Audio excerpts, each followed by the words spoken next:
জয় গোবিন্দ নন্দন গটি বাটি বন্দন। পয়সা নাই তো করব কি, বেড়ার ঘর ভাঙিয়া ছাগল শিয়াল ঢুকিয়া চাল কলা ছড়িয়া করিল কি।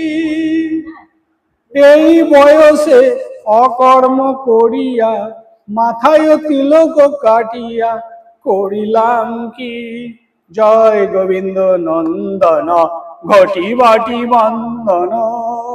পয়সা নাই তো করব কি, বেড়ার ঘর ভাঙিয়া ছাগল ঢুকাইয়া চাল কলা ছড়িয়া করিল কি। এই বয়সে অকর্ম করিয়া অকর্ম ছড়িয়া দিয়া এখনো মাথায় তিলক লইয়া করিলাম কি। জয় গোবিন্দ নন্দন ঘটি বাটি বন্দন। পয়সা নাই তো করব কি। হরি বল হরি বল হরি।